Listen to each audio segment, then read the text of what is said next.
세상에 이런 일이 저에게 벌어질 거라고는 정말 꿈에도 생각해 본 적이 없었습니다. 제 나이 60이 훌쩍 넘긴 나이에 돌이켜 지난 결혼 생활을 생각해 보니 참 암담하기 그지없더군요. 당시에는 행복하게만 살고 있는 줄 알고 제 인생은 남들보다는 꽃밭이구나 하고 생각했었는데 그게 전부 제 착각이었다는 걸 알게 되었습니다. 드라마, 영화에나 나오는 막장 사연이 제 이야기일 줄 누가 상상이나 했겠습니까? 모든 사실을 알게 된 지금, 지난 시간들을 되짚어 보니 그때 나에게 했던 말들이 전부 이것 때문이었구나 하고 알게 되었다고 할까요? 어디 가서 말하기도 부끄러운 제 치부와 같은 결혼 생활 이야기를 시작해 보도록 하겠습니다. 저는 남편과 결혼하고 얼마 지나지 않아서 딸을 하나 낳았습니다. 제 배로 낳은 자식이라 그런지 새빨갛게 태열이 오른 딸의 얼굴도 예뻐 보이기만 했었더랬죠. 하루 종일을 울고불고 안아달라고 보채는 와중에도 어디 한 군데 잘못될까 싶어서 조심스럽기 그지없었습니다. 우리 남편도 딸이 울어도 예쁘다, 웃어도 예쁘다, 뭘 해도 예쁘다며 고슴도치 부모의 마음을 대변하는 사람처럼 굴었습니다. 그렇게 행복만 가득할 것 같았던 우리 가족의 비극은 시어머니 아들 타령으로부터 시작되었다고 해도 과언이 아닐 정도였죠. 남편네 집안이 워낙 손이 귀한 집안이라 했습니다. 따지고 보면 남편도 외동아들이었고 남편네 친척도 죄다 딸밖에 없었거든요. 저에게 아들을 낳아야 한다고 난리를 치는 건 당연한 지사였지만 그래도 제가 낳은 딸이 첫 손주라 그런지 예뻐해 주시기는 했습니다. 하지만 순수하게 우리 딸을 예뻐해 주셨다기보다는 아들을 낳아와야 하는데 그거 알지? 둘째는 무조건 아들이어야 한다. 아들이 답이다. 아들만 낳자. 이런 말을 하셨죠. 남편도 아들 타령하시는 시모의 갖은 협박과 회유에 지쳐서 아이 하나만 더 낳자고 저를 조르기 시작했습니다. 저도 딸 하나 낳고 아이를 더 이상 낳지 말아야지 하는 생각은 없었기에 남편의 말에 동의하였고 바로 둘째를 가질 준비를 했습니다. 시댁에서도 아이 하나만 더 낳아라. 아들만 낳았다고 내가 애들 다 봐줄게. 하면서 호언장담하셨던 터라 부담은 별로 갖지 않았습니다. 그렇게 2년을 가까이 노력을 했음에도 불구하고 둘째가 영 들어설 생각을 하지 않더라고요. 첫째 딸은 단박에 신혼여행 가서 생겼는데 둘째가 영 들어서질 않으니까 사람 마음에 조바심이라는 게 들러붙더라고요. 무슨 문제가 있는 게 틀림없다 하는 생각이 들자마자 저와 남편은 병원에 가서 이것저것 검사를 하기 시작했습니다. 저만의 문제가 아닐 수도 있다는 생각에 남편의 손을 꼭 붙들고 산부인과에 가서 임신에 관한 검사를 받았던 거죠. 그런데 병원에서 아주 기야말 이야기를 하시더군요. 제가 다낭성 난소 증후군이라는 겁니다. 첫째 아이를 낳고 나서 발병한 것 같은데 치료를 하지 않고 오래 방치해둔 터라 증상이 심하고 무조건 수술을 해야 한다고 했습니다. 수술을 하지 않으면 큰 병이 될 수 있다고. 하지만 수술을 한다고 불임이 치료되진 않을 것이라고 했습니다. 저와 남편은 말도 안 되는 소리라고 난리를 쳤죠. 첫째를 낳았는데 어떻게 불임이라는 말을 할 수 있냐고요. 그랬더니 후천적으로도 언제든지 불임은 생길 수 있는 거라며 저를 생각한다면 하루빨리 수술부터 해야 한다고 했어요. 하늘이 무너지는 줄 알았습니다. 아들을 꼭 낳아야만 하는데 불임이라는 소리를 들으니까 정말 머릿속이 새하얗게 변하는 것 같았습니다. 제가 아이를 더 이상 낳을 수 없다는 이야기를 시모가 알기라도 한다면 정말 집에서 쫓겨날지도 모르는 일이었거든요. 하지만 언제까지 시모를 속일 수도 없는 일 아니겠습니까? 결국 시모가 제가 불임이라는 것을 알게 되었고요. 엉엉 울면서 바닥을 치다가 저를 치다가 소리를 지르고 난리를 치시더라고요. 아들을 낳아야 하는데 아들을 이러시면서요. 제가 아파서 당장 수술을 해야 된다는 말보다 아들을 낳을 수 없다는 게 시모에게는 훨씬 더 큰일이었던 겁니다. 저도 많이 속상했죠. 하지만 제가 아들을 낳을 수 없는 몸이라는 건 기정사실화된 일이니 제가 시모에게 대들거나 할 수 없었습니다. 그 모질고 거지 같은 시모의 천대를 제가 다 받아내야만 했습니다. 천대는 괜찮았습니다. 우리 딸은 그래도 손녀라고 은근히 챙겨주시긴 했으니까요. 남편도 저의 마음을 꽤 많이 위로해 주었고 우리 가족과 영원히 함께라면 이 정도 시련은 감수할 수 있을 거라 생각했습니다.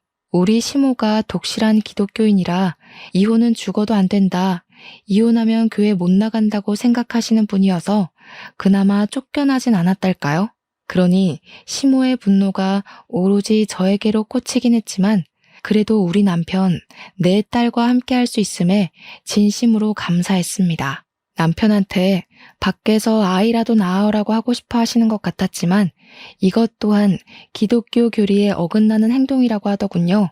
이혼을 시킬 수도 없고 그렇다고 대를 이을 아들을 포기할 수도 없고 우리 시모는 하루하루 말라갔습니다. 남편에게 남동생이라도 있었더라면 몰라도 외동아들이니까 더 이상 아들의 씨를 이을 수 없다는 게 시모에게는 세상이 무너지는 일이라고 하더라고요. 처음에는 오롯이 제 편에 서서 아들 타령 그만하시라고 소리를 쳐주던 남편도 점점 지쳐가기 시작했습니다. 시름시름 앓으며 살이 죽죽 내리는 시모를 보면서 우리 남편은 어느 날부터 제 편을 들어주지 않았습니다. 은근히 제가 불임이 된 탓을 하기도 했죠. 그럴 때마다 우리 부부는 부부싸움을 하게 되었습니다. 시모의 아들 타령과 고된 참견에 우리 부부의 사이가 소원해지기 시작한 거죠. 시모는 저와 눈이 마주칠 때마다 아들 타령을 해댔고 저는 더 이상 아이를 가질 수 없는 몸인데도 그 타령을 하는 시모에게 스트레스를 받았고요. 우리 남편에게 매일같이 소리치고 치댔기 때문에 남편은 저로 인해 스트레스를 받기 시작했습니다. 늘 한결같을 줄 알았던 우리 사이가 점점 틀어지기 시작한 순간이었죠. 부부간의 대화도 눈에 띄게 줄다 못해 사라지게 되었고 부부로서 해야 하는 의무 정도만 이행하는 사이가 되었습니다. 저녁밥을 차린다던가 빨래를 한다던가 청소를 한다던가 그런 의무요. 나중에는 남편과 각방까지 쓰게 되었습니다. 표면적으로는 코골이 소리가 시끄러워서였지만 실상은 그게 아니었죠. 시모는 나중에 미친 사람처럼 저에게 기도에 매달리면 아이가 들어설 것이라고 저에게 기도를 강요했습니다. 이미 의학적으로 임신을 할 수 없는 몸이 되었음에도 포기하지 않고 매달리는 시모의 집착스러운 면모에 저도 너무 당황스러웠어요. 이런 이야기를 남편에게 해봐야 남편은 저에게 소리치면서 어떻게 해달라는 거야 따위의 말밖에 하지 않았습니다. 남편은 나중에 저에게 정말 힘들다며 눈물로 읍소를 했고 그 모습을 본 저는 더 이상 남편에게 방어를 요구하지 않았습니다. 남편이 힘들어하니까 저도 정말 무척이나 힘들더라고요. 그러던 와중에 남편이 5천만 원이 들어있던 우리의 적금을 일방적으로 해지한 것을 알게 되었고 저는 그 일로 크게 분노했습니다. 우리 딸아이가 대학을 가거나 혹은 우리가 어떤 큰 병이 생길지 모르는 와중에 그 돈을 깨서 어디다 썼냐고 화를 냈죠. 남편은 시댁에 돈이 필요하다 해서 주었다는 말 이외에 그 어떤 변명도 하지 않았고 저는 속이 터지는 것 같았습니다. 결국 시모에게 전화를 걸어 물어보니 돈이 좀 필요해서 썼다고 내가 내 아들의 돈도 쓸 수 없는 거냐고 저에게 화를 내시더군요. 쓸 때 쓰더라도 저와 한마디 상의 정도는 할 수 있지 않았을까요? 가뜩이나 사이도 안 좋은데 돈으로 문제가 생기니까 더 미치겠더라고요. 너무나도 화가 나서 그 이후로는 남편과 돈 관리도 각자 하기 시작했습니다. 남편을 믿을 수가 없었거든요. 그렇게 2년을 남보다 못한 사이로 지내고 있었는데 어느 날 남편이 저에게 그러더군요. 이제 시모가 어떤 이야기를 하던 원망을 하던 신경 쓰지 말고 우리 두 사람만 생각하면서 살자고요. 허튼 소리를 하거나 아들 타령을 하면 전화 끊어버리자고. 전화번호도 바꾸고 우리 두 사람만 생각하면서 살자고 했어요. 몇 년을 남보다 못한 사이로 지냈는데 갑자기 저러니까 무슨 병이라도 걸렸나 싶어서 덜컥 하더라고요. 당신 죽을 병 걸렸냐고 물어보니까 그런 거 아니라고, 그냥 스트레스 받는 게 너무 싫고 그 스트레스 때문에 우리가 왜 멀어져야 하는지도 모르겠대요. 그러면서 저에게 화해의 손길을 먼저 내밀어준 남편을 보면서 저는 너무나도 감동을 받게 되었습니다. 살얼음판 같았던 집구석이 그 한마디, 그 손길 하나로 사르르 녹는 것 같은 착각이 들 정도였습니다. 그때라도 제가 무슨 일인지 꼼꼼하게 파헤쳤어야 했는데 너무나도 바보같이 감언이설에 넘어가고 만 것이죠. 물론 하루아침에 좋아질 수 없는 관계였기에 남편과 저는 무한한 노력을 해야 했습니다. 회사 일을 제외하고 저녁은 무조건 집에서 먹기로 했고, 주말 중 하루는 밖에 나가서 외식을 하고 하루는 같이 요리를 하기로 했습니다. 그냥 사소한 집안 룰을 바꾸고 나니까 부대끼는 시간이 많아져서 그런 건가 몇 년 동안 몰랐던 남편의 이야기도 알게 되고 사이가 좋아지더라고요. 맨날 양말을 뒤집어서 놓던 우리 남편에게 세탁기 사용 방법을 제대로 알려주고, 세탁기는 앞으로 남편 담당이라고 못을 박았더니 무슨 일이 일어났는지 아세요? 남편이 양말을 곱게 벗어서 세탁실에 두더라고요. 자기가 해보니까 뒤집어서 세탁기에 넣는 게 잘못된 일이라는 걸 알게 된 거죠. 그렇게 시간을 보내다 보니 서로에게 생긴 새로운 습관이라든지 회사 일이라든지 친구 사이의 일 같은 것도 속속들이 알게 되었습니다. 몇 년을 함께 살면서 다 아는 것 같았던 상대에게 새로운 모습이 발견되니까 신기하면서 신혼 같은 느낌이 들더라고요. 우리 딸도 처음에는 아빠를 어려워하곤 했었는데 지금은 남편과 둘도 없는 친구 사이가 되었습니다. 늘 집에 돌아오면 방에 틀어박혀서 나오지 않던 남편이 딸아이와 인형 놀이를 하고 같이 공주 옷을 사러 가기도 하고 하니까 우리 딸도 정서적으로 많이 성장할 수 있는 계기가 되었던 것이죠. 항상 눈치만 보던 딸이 해맑게 웃으면서 양쪽 손으로 저와 남편의 손을 잡아주기도 하고 참 많이 밝아졌습니다. 우리 딸이 우리도 모르게 우리의 눈치를 보면서 자랐다는 걸 알게 되고 남편과 저는 서로 붙잡고 참 많이 울었습니다. 그러던 어느 날 급하게 시모의 호출을 받고 시댁으로 향하게 되었습니다. 저와 남편 그리고 딸까지 함께 불렀기에 달려갔어요. 남편과 저는 이렇게 단호하게 호출 연락을 받은 적이 없기에 많은 걱정을 하면서 시댁에 도착했습니다. 그런데 시모가 웬 3, 4살 정도 된 아이를 안고 한숨을 푹푹 내쉬면서 문을 열어주시는 게 아니겠습니까? 남편과 저는 당황해서 이 아이가 누구냐고 물어봤습니다. 저는 시모한테 어머님 아이 낳으셨어요? 하는 말도 안 되는 소리를 했죠. 그랬더니 시모가 어휴 어쩌냐 진짜 하면서 계속 한숨만 내쉬고 계신 거예요. 무슨 일이냐고 보채서 물어보자 시부 친척네 아이인데 그 친척 일가족 전부가 건물 붕괴 사고를 당해서 아이만 덜렁 남았다는 겁니다. 그때쯤 건물 붕괴 사고가 큰 건이 하나 있었거든요. 애만 덜렁 살아남은 것도 좀 이해가 안 가긴 했지만 시모의 안색이 너무 좋지 않아서 자세하게 물어볼 수도 없었죠. 아무튼 시모 말이 자기는 늙어서 더 이상 이런 아이를 키울 자신도 없고 핏줄은 핏줄이니까 맡아주기는 해야 할 것 같으니 우리 보고 입양해서 키우라는 겁니다. 저는 정말 마른 하늘에 날벼락을 몇 번이나 맞는 건지 남의 애를 입양해서 데려다가 키우라는 말에 졸도하는 줄 알았습니다. 우리 남편은 놀랐는지 아무 말도 못하고 입만 떡하니 벌리고 있더라고요. 그러면서 죽어요? 얘네 가족이 죽었다고요? 이 말만 하는데 시부 친척이라고 했지만 남편이랑도 아는 사이 같았습니다. 저는 멘탈이 완전히 바스라져서 우리 보고 키우라고요? 하면서도 더 이상 다른 말이 나오지가 않더라고요. 몇 살이냐고 물어보니 시모가 조심스럽게 3살이라고 이야기를 하는데 막막한 겁니다. 제가 보육원에 보내야 하는 거 아니냐고 물어보니까 시모랑 시부가 어떻게 핏줄을 보육원에 보낼 수 있냐고 강경하게 이야기를 하더라고요. 시부 친척이면 핏줄이라고 해도 좀 연한 핏줄 아닌가 싶었지만 떡하니 아들이니까 손이 귀한 집에서는 잘 됐구나 싶었을 수도 있죠 뭐. 남편과 저한테는 딸밖에 없었고 피가 섞인 아들이라고 하니 시부모 입장에서는 이게 웬 떡이냐 싶었던 거죠. 저는 솔직히 더 나쁜 년 되기 싫어서 입을 꾹 다물고 남편만 하염없이 쳐다보았어요. 남편 입에서 거절의 말이 나와주기를 기다리고 있었는데 우리 남편도 결정을 내리지 못하고 고민만 하고 있더라고요. 저는 진짜 한숨이 절로 나왔고 우리 딸은 그 와중에도 와, 아기가 너무 귀엽다 하고 있었습니다. 보니까 우리 딸이 친화력 좋게 3살 배기 아이와 함께 놀아주고 있더라고요. 남편이 그 모습을 빤히 보는데 상상하고 싶지 않은 말이 튀어나올 것 같더라고요.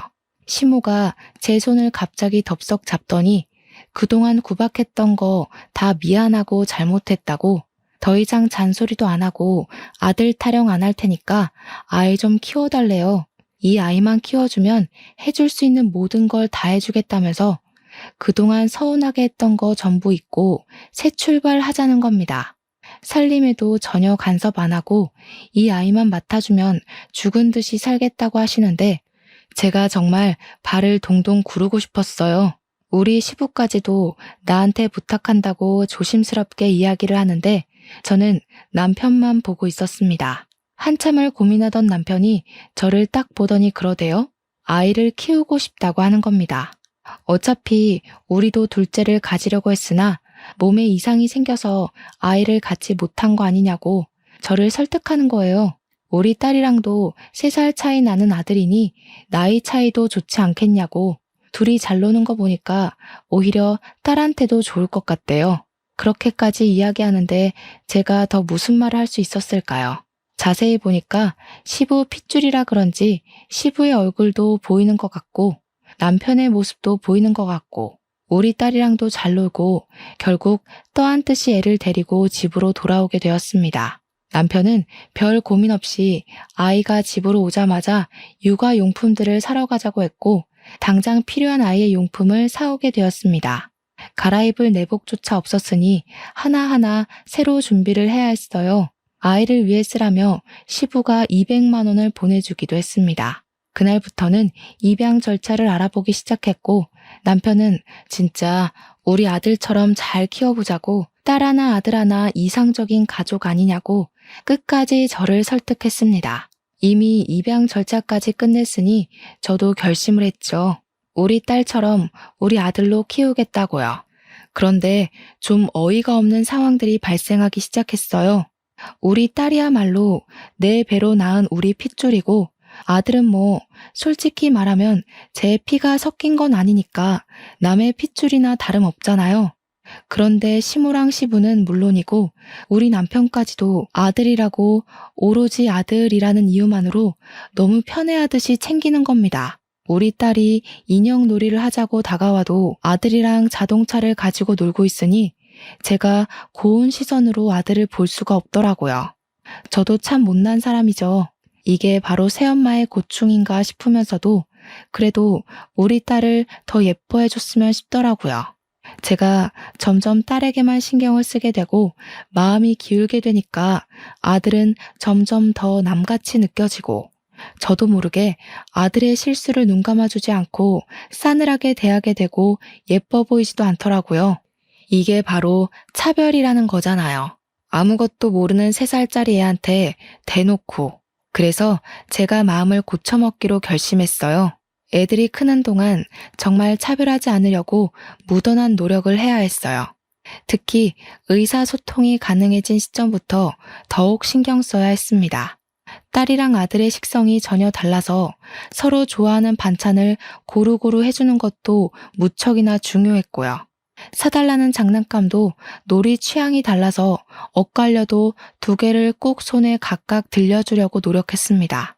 일부러 새엄마라서 그렇지 뭐 라는 소리를 듣지 않으려고 제가 아들에게 얼마나 신경을 썼는지 몰라요.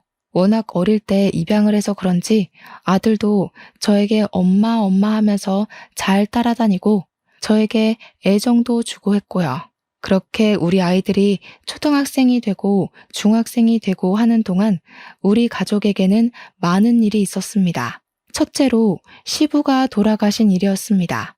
평소에도 지병이 있으셨는데 그 지병이 악화되어서 새벽에 갑작스럽게 눈을 감으신 거였어요.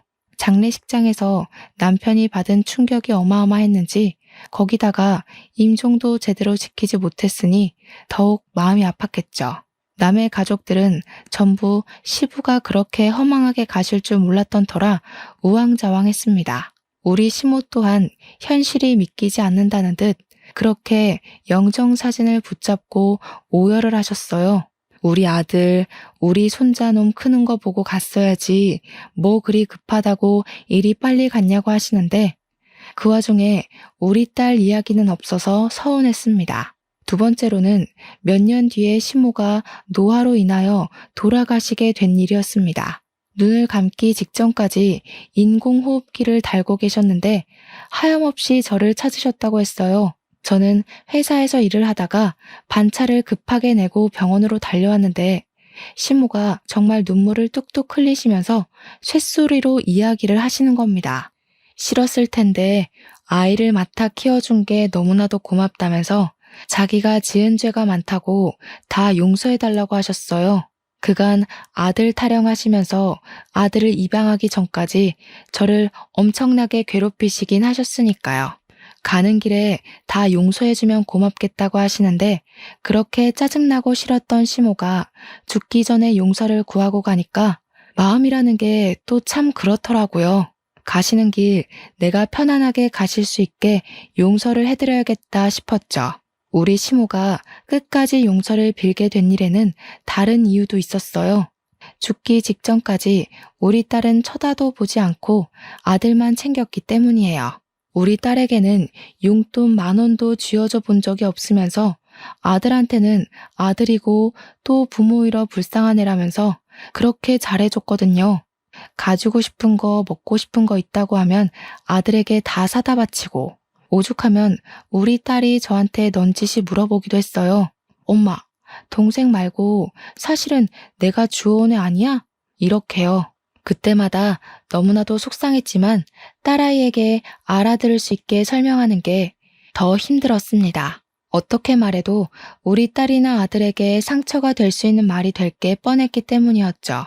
그런데 본격적인 차별이 시작된 게 시부모 두 분 모두 돌아가신 다음이라고 하면 믿어지시겠습니까? 우리 딸이 고등학생이 되고 첫 중간고사 성적표를 받아왔는데 성적이 나쁘지 않더라고요. 중간쯤에 위치하긴 했지만 학교 수업 외에 사교육을 받아본 적이 없던 터라 사교육의 힘을 빌리면 상위권도 가능할 것 같았어요. 그래서 저는 학원을 열심히 보내주기 시작했습니다. 누구나 똑똑하고 공부 잘하는 자식 갖길 원하잖아요. 학원만 잘 다녀도 서울에 있는 4년제 학교는 붙을 수 있을 것 같아서 열심히 공부를 시켰는데 아들이 갑자기 미술 공부를 하고 싶다고 하더군요. 그런데 미술이라는 게, 아니, 예체능이라는 게 재료값이며 레슨비며 엄청나게 깨지잖아요.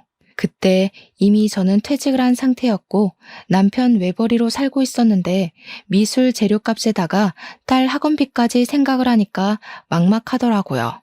그래서 아들에게 미술이 왜 하고 싶은지 꼭 해야 하는 건지 물어봤습니다. 제가 그동안 보아온 실력으로 봐서는 미술에 큰 재능이 있어 보이지 않았거든요. 게다가 공부하는 담쌓은 것 같은 모습을 보였기 때문에 더욱이 시키고 싶은 마음이 들지 않았습니다. 남편에게 상의를 했더니 남편이 애가 해보고 싶다고 하니까 한번 시켜보자고 하더라고요. 그래서 동네 학원을 등록해서 보내기 시작했어요. 동네 학원은 레슨비가 저렴하더라고요. 우리 형편에 비싼 학원을 보내줄 여유도 안 되고 하니까 아들도 이해해줄 거라고 믿고 있었습니다. 그런데 미술학원에서도 그저 그런 학생이었던 거예요. 특출나게 재능이 있었던 것도 아니고 취미반 정도의 실력이었던 거죠. 예고 입시반에 들어가고 싶다고 징징거리는데 실력이 안 되니까 예고는 꿈도 못 꾸는 수준이었고요. 학원에서도 아들에게 예고 입시반에 들어갈 실력이 안 된다고 말을 한 건지 아들이 이 학원 수준이 낮아서 자기 실력이 늘지 않는 거라고 하더라고요. 미술학원으로 엄청 유명하다는 학원을 알아왔다며 거기를 보내달라고 떼를 쓰기 시작하는데 학원비가 2배가 넘는 겁니다. 집에서 거리도 멀고 비싸서 못 보내준다고 했더니 아들이 그러는 거예요. 자기가 주워온 자식이라서 차별하는 거냐고요. 남편이랑 저랑 둘 다 엄청나게 당황을 한 거죠. 주워온 자식이라니 어디서 그런 소리를 듣고 하는 말이냐고 물어봤어요. 그러니까 아들이 그러더라고요. 누나가 말해줬대요. 제가 딸에게 네가 동생한테 주워온 자식이라는 이야기 했냐고 하니까 딸이 아니요? 하는데 얼굴 표정이 진짜 억울해 보이는 겁니다. 그러니까 아들이 딸한테 비아냥거리면서 와, 누나는 공부 말고 연기해야 되겠다.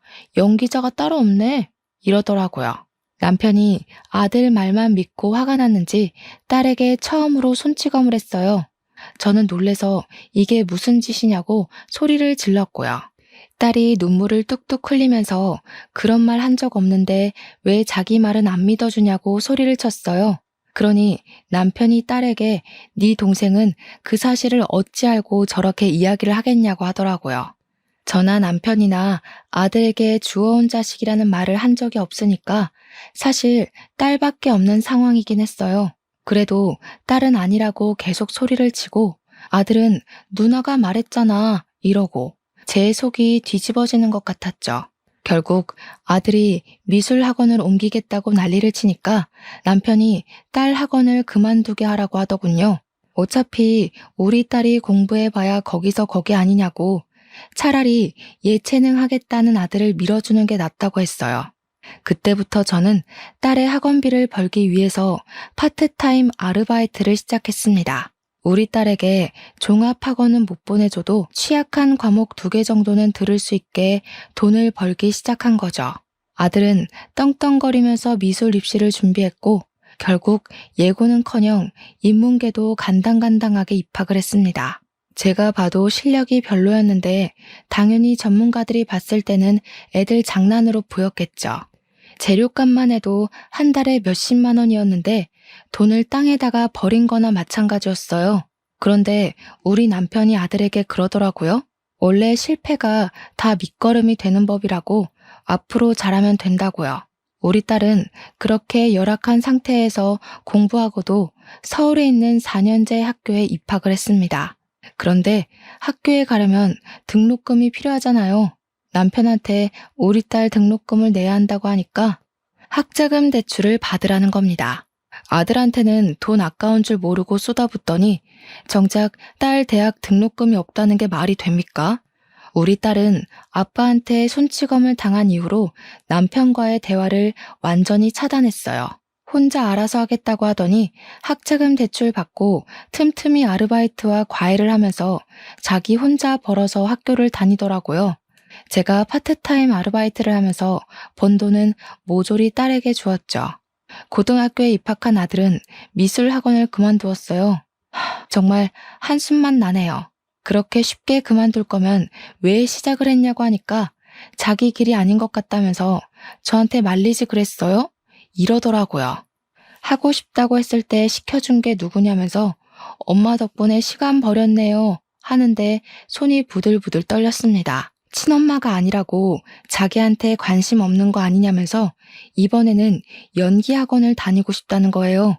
저는 어이가 없어서 대꾸하길 포기했는데 우리 남편은 미술 학원비나 연기 학원비나 그게 그거 아니냐고 보내주라고 하더라고요. 우리 딸은 등록금도 자기가 벌어서 가는데 그게 무슨 소리냐고 차별하냐고 물어봤더니 남편이 이게 무슨 차별이냐고 하더라고요. 아들이 잘 돼야 나중에 우리가 먹고 살기 편하지 않겠냐고 딸은 출가 외인이래요. 결국 아들은 연기학원에 등록을 했습니다. 그런데 발연기도 그런 발연기가 없나 봐요. 학원 선생님이 저한테 연락해서는 지방에 자리가 많이 남는 전문 대학교를 알아보는 게 좋겠대요. 그렇게 허송세월 보내고 대입에 성공했냐고요? 실패했죠. 예비번호 하나 못 받아오더라고요. 그랬더니 남편은 남자라면 재수도 한번 해보고 하는 거라고 팍팍 밀어주겠대요. 아들은 재수했고 재수도 실패했습니다. 그러고 나니까 남편이 대학이 또 전부는 아니랍니다. 그 사이에 우리 딸은 졸업을 했고 취업 준비를 시작했습니다. 토익도 보고 자격증도 따고 다 지가 벌어서 해낸 일이에요. 그러고 나서 아들이 군대에 다녀왔고 딸은 괜찮은 중소기업에 취직을 했습니다. 근데 군대에 다녀온 아들이 그때부터 사고만 치기 시작했어요. 어디라도 취직을 할 생각은 전혀 없어 보였습니다. 나랑 남편한테 용돈을 받아 쓰는 것도 모자라서 술 먹고 싸움을 했다며 합의금을 물어줘야 한다고 돈 몇백을 내놓으라고 하더라고요. 거기다가 음주운전까지 걸려서 벌금을 내야 한다고 하질 않나. 여자친구랑 싸우다가 열받는다고 손찌검을 해서 경찰서에 가질 않나. 진짜 말을 하고 싶지도 않습니다. 그래서 제가 남편에게 그랬죠. 허구한 날 사고만 치는데 성인도 됐겠다. 지 알아서 살게 내버려 두자고요. 그러니까 저한테 키운 정도 없고 네가 엄마냐고 하대요. 저는 남편과의 대화를 다시 차단하기 시작했습니다. 그렇게 몇 년이 지나고 남편이 어느 날 갑자기 쓰러졌어요. 암이라는 거예요. 또다시 날벼락을 맞나 싶었는데 병원에서 그렇게 심각한 상태는 아니고 초기에 발견되어서 다행이라고 하더라고요. 그때부터 저는 병간호를 시작했습니다. 우리 딸은 남편에게 실망한 게 워낙 컸던 터라 초반에는 병실에 코빼기도 비추지 않았어요. 그런데 딸에게 오래 만난 남자친구가 있었나 보더라고요. 그 남자가 딸에게 그랬대요. 아버지에게 후회 없이 잘하라고요. 그 뒤로는 예비 사위랑 딸이 매일같이 찾아와서 남편 수발 드는 걸 도와주더라고요. 아무래도 남편이 남자니까 남자가 해줘야 하는 일들이 있긴 하잖아요. 똥오줌을 받아준다거나 씻겨준다거나 하는 일이요. 제가 일이 바쁠 때는 예비 사위가 와서 그 굳은 일들을 다 해주는 거예요. 아들이라는 놈은 와도 휴대폰 게임이나 하고 보는 둥 마는 둥 귀찮은 일 시키지 말라고 소리나 지르고 있는데요. 남편도 나중에는 딸에게 모질게 굴어서 미안했다고 사과를 하더라고요. 아들놈도 안 하는 걸 예비 사위가 하고 있으니까 남편도 느끼는 게 많았겠죠. 그 와중에 아들이 사라져서 찾아보니까 의사를 붙잡고 우리 남편 언제 죽냐고 물어보고 있더라고요. 제가 열이 받아서 아들의 귀를 잡고 질질 끌고 병실에 데리고 왔어요. 아, 쪽팔리게 왜 귀를 잡고 끌고 와? 너 의사 선생님한테 무슨 짓이야? 뭐가 어쩌고 어째? 제가 일부러 남편 들으라고 아들의 만행을 까발리려고 했는데 아들이 먼저 선수를 치더라고요. 아빠, 그냥 치료할 바에는 치료 포기하는 게 속 편할 수도 있어. 아빠 재산이 얼마나 있었지? 그거 나한테 주는 거 맞지? 내가 아빠 너무 힘들어 보이길래 자식으로서 걱정돼서 하는 말이야. 이게 정신 못 차리고 무슨 짓거리야? 아, 엄마는 날 또 너무 몰아세운다 진짜. 의사한테 들어보니까 상태 별론 것 같던데? 그래서 하는 말인데 갑자기 죽으면 재산 문제로 골치 아프니까 미리 유언장 쓰는 건 어때? 나도 아빠 자식인데 나한테 많이 물려주면 내가 엄마는 책임질게.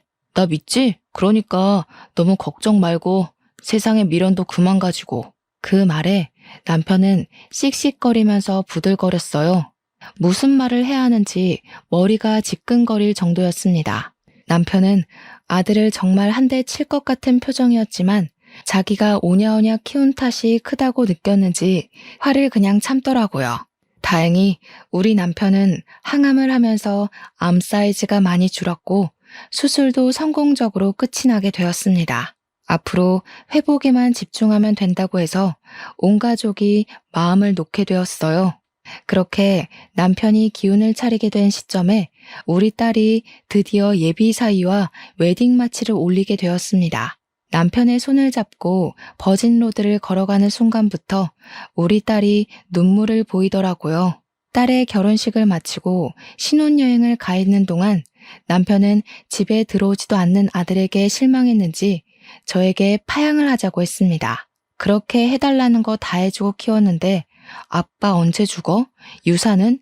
이러니까 실망이 엄청나게 컸겠죠. 남편은 더 볼 것도 없다고 파양 소송을 걸었고 그동안 경찰서 들락날락하고 합의금 물어준 게 모두 소명이 되어서 파양 신청이 되었습니다. 아들은 그 소식을 듣고 찾아와 집을 아주 난장판으로 만들었어요. 역시 좋은 새끼는 필요 없다 이거지? 아주 부모랍시고 참견할 때부터 마음에 안 들었어. 어차피 나한테 부모 같은 거 필요도 없었으니까 내가 혼자 살 수 있게 마지막으로 원룸 하나만 해줘. 저는 안 된다고 말했지만 남편은 암 보험금 타고 남은 돈의 일부를 아들에게 해주더라고요. 화도 내고 달래도 받지만 남편은 강경했고 아들 녀석은 그 돈 받아간 이후에 일절 연락도 없고 찾아오지도 않고 깜깜무소식으로 지내더군요. 그렇게 시간이 또 몇 년 지나고 우리 딸은 아이도 낳고 행복한 가정을 꾸리며 누구보다 잘 살고 있었어요. 평화롭기만 한 우리 가족에게 또 한 번 시련이 찾아왔는데 그게 바로 남편의 암이 재발을 한 것이었습니다. 재발한 암은 처음과 다르게 빠르게 전이가 되었고 결국 남편은 시한부 선고를 받게 되었습니다. 우리 딸이랑 저는 정말 너무나도 속이 상했고 그 고통스러운 항암 치료를 또 겪어야 할 남편이 불쌍했죠. 그런데 남편이 그러더라고요. 연명치료 받고 싶지 않다고. 이만큼 살았으면 됐다고요. 우리는 남편의 그 뜻을 존중하기로 했습니다. 남편은 자기가 받는 연금 통장이랑 암 진단 보험금에 사망 보험금까지 합치면 먹고 사는데 큰 문제는 없을 거라고 했어요. 사람이 죽을 때 되면 변한다더니 왜 저러나 싶었습니다. 그렇게 3개월 동안 많은 추억을 쌓으려고 노력했고 우리 남편은 고통을 참으며 눈을 감았습니다. 저는 연락하지 않았지만 우리 딸이 어떻게 아들에게 연락을 했더라고요. 아버지 돌아가셨다고요. 장례식장에 찾아오라고 주소까지 적어줬다는데 3일장 내내 얼굴 한 번 안 비추더라고요. 파양하길 참 잘했다 싶었습니다. 남편이 남긴 집이며 보험금, 연금을 죄다 확인하니까 돈이 꽤 되더라고요. 딸에게 좀 주겠다고 했더니 저한테 노후 자금으로 쓰라고 양보를 했어요. 사위가 변호사라 자기네 돈 궁하지 않다고 하면서요. 저는 집을 팔아치우려고 했는데 그 집이 남편과 평생을 함께한 집이라 그런지 처분하기가 쉽지 않더라고요. 그 집에서 혼자 적적하게 남편을 추억하면서 지내고 있었습니다. 한 1년쯤 지났을까요? 제가 혼자 적적하게 지내는 걸 알고 있는 딸이랑 사위가 집에 자주 놀러와서 저녁을 먹곤 했었어요. 그날도 어김없이 손주들이랑 딸이랑 사위가 놀러와서 같이 저녁을 해먹고 있었는데 누가 집으로 찾아왔더라고요. 누구세요? 하고 문을 열었는데 아들놈이 떡하니 있는 겁니다. 진짜 아빠 죽었어? 누가 네 아빠야? 이 배은망덕한 놈. 은혜도 모르는 놈아. 진즉 파양을 했어야 했는데. 그러니 아들이 코웃음을 치면서 저한테 그러더라고요. 지금 장례식장에 안 왔다고 이러는 거야? 사정이 있었어. 누나도 있었네. 나도 배고프니까 밥 좀 줘. 교도소 밥이 영 맛대가리가 없어서 살 빠진 것 같아. 교도소에 다녀왔다고? 몰랐어? 관심 너무 없는 거 아니야? 뭐 아빠가 준 돈 도박으로 날려먹고 한탕 크게 치려고 사기 한 번 쳤는데 재수없게 걸렸어. 내가 아빠 장례식장에 안 간 게 아니라 못 간 거야. 교도소에서 파양된 놈이라고 안 보내주던데? 진짜 온몸이 휘청거리는 느낌이었습니다. 저걸 자랑이라고 말을 하는 건지 정말 사이코패스 같았어요. 나도 아빠 유산 받을 자격 있는 거 알지? 돈 좀 줘. 돈 없어서 굶어 죽을 지경이야. 딸이고 사이고 할 거 없이 너무 어이가 없어서 아들놈한테 무슨 개소리를 하는 거냐고 난리를 쳤습니다. 이미 파양당해서 아무런 권리도 자격도 없는 놈이 여기가 어디라고 찾아오냐고 딸이 고래고래 소리를 치니까 아들이 그러는 겁니다. 뭐야, 아직도 모르고 있어? 나 아빠 친자식이야. 표정들 보니까 진짜 몰랐나 보네. 나 아빠가 밖에서 나온 자식이잖아. 와, 대단들 하다. 할머니도 아빠도 끝까지 말 안 해주고 죽은 거야? 제가 손을 벌벌 떨면서 무슨 말도 안 되는 소리를 하고 있냐고 하니까 지갑에서 꼬깃꼬깃한 종이를 펼쳐서 보여주는데 친자 확인서더라고요. 남편 이름이랑 아들 이름이 떡하니 적혀 있는데 친자 확률 99.97%라고 적혀 있었습니다. 저는 그 자리에서 바닥에 주저앉고 말았어요. 온몸에 힘이 풀려버렸거든요. 그러니까 저 망나니가 나랑 남편이 소원하고 서로에게 의지하지 않던 그 시절 남편이 밖에서 낳은 자식이라는 거였습니다. 제가 믿질 못하자 아들이 시모의 친필 편지라면서 제가 나중에 믿지 못하면 보여주라고 했다며 시모의 인감도장이 찍힌 편지를 건네주었어요. 그 편지의 내용은 차마 입으로 담기 힘들 정도로 어질어질한 막장 내용이 적혀 있었습니다. 친모인 여자가 애를 키우고 있었는데 사고로 죽는 바람에 보육원에 갈 처지에 놓인 아들을 시모가 데려온 거였어요. 남편이 나 몰래 5천만 원의 적금을 깼던 것도 저 망나니를 키울 양육비를 줬던 거래요. 아들은 정말 남편의 사생아였고 남편의 자식으로 입양까지 했으니 친자식처럼 잘 키워주라는 내용이었습니다. 만약 며느리가 믿지 못할 시에 이 편지를 보여주라고 친절하게 적혀 있었어요. 제가 얼마나 뒤통수를 맞은 기분이었겠어요.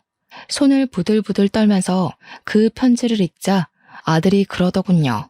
이제 나도 상속받을 자격이 충분한 거 알겠지? 나한테도 유산 내놔. 나 돈 필요해. 그러자 변호사인 우리 사위가 나서서 이야기를 하기 시작했습니다. 이미 파양 소송을 통해 파양이 완료된 점, 친자 확인서가 이제 와서 별 소용은 없습니다. 게다가 장인어른 유산은 이미 100% 장모님에게로 증여가 되었기 때문에 자식들에게는 권한이 없습니다. 장모님이 추후에 돌아가신다고 해도 파양된 그쪽은 장모님 친자가 아니라서 권한이 없습니다. 아이씨, 네가 뭘 안다고 껴들어서 지랄이야. 너도 나한테 한번 당해볼래? 네가 무슨 변호사야, 검사야. 엄마 짜증나게 하지 말고 돈 내놓으라고. 사위가 변호사 배지를 보여주니까 그제야 아들이 눈치를 한번 쓱 보더니 입을 다물더라고요. 우리 사위 말 잘 들었지? 네 목 없단다. 그러니까 썩 꺼져. 내가 엄마 사는 집을 몰라, 전화번호를 몰라, 뭘 몰라? 다음에 다시 올 테니까 그때까지 돈 마련해둬. 알았지? 원래 내일 없이 사는 인간이 제일 무서운 거 알지? 난 경고했다. 아들이 사라지자마자 딸이 저한테 집부터 옮기자고 하더라고요. 저도 솔직히 저 망나니가 무서워서 급한 짐부터 딸의 집으로 옮겼어요. 다음 날 사위가 근처 부동산에 집을 내놨고 남편과 살았던 추억이고 나발이고 엿이나 까잡수라고 영정사진에 대고 욕을 한 뒤 집을 팔아버렸습니다. 그 뒤로 전화번호도 바꿔버렸고요. 등기부등본을 열람할 수 없도록 막아버렸습니다. 그 뒤로 새 세입자에게 망나니가 찾아와서 몇 번이고 저를 어디로 빼돌렸냐면서 폐악질을 했나 보더라고요. 결국 경찰이 오기도 하고 난리가 났었고 저는 보복이 두려워서 경찰에 신변보호 조치를 요청했습니다. 몇 개월 뒤에 아들의 구속 소식이 들려왔습니다. 술을 먹고 싸움질을 하다가 합의금을 마련하지 못해서 구속됐다는 것이었어요. 구치소에서 얼마나 있을지 재판이 끝나고 형량을 얼마나 받을지 몰라 속을 졸이며 살고 있습니다. 진지하게 사위가 이민을 가거나 지방의 소도시로 이사를 가자고 하고 있어서 고민 중에 있는데 우리가 그 더러운 똥을 피해야 하나 싶기도 하고요. 그나마 사위가 변호사라서 아들에 대해 이것저것 알아볼 수 있는 위치라 정말 다행이라 생각합니다. 사위 아니었으면 돈도 다 뜯겼을지도 모르죠. 한 가지 바라는 건 재판에서 형량 세게 맞고 깜빵에서 평생 썩었으면 좋겠다는 마음뿐이랍니다. 혹시라도 누가 알아볼까 최근 근황에 대해 자세하게 적지 못하는 점은 양해 부탁드릴게요. 제 이야기를 들어주신 청취자 여러분께 다시 한번 감사 인사드리면서 여기서 마무리하도록 하겠습니다.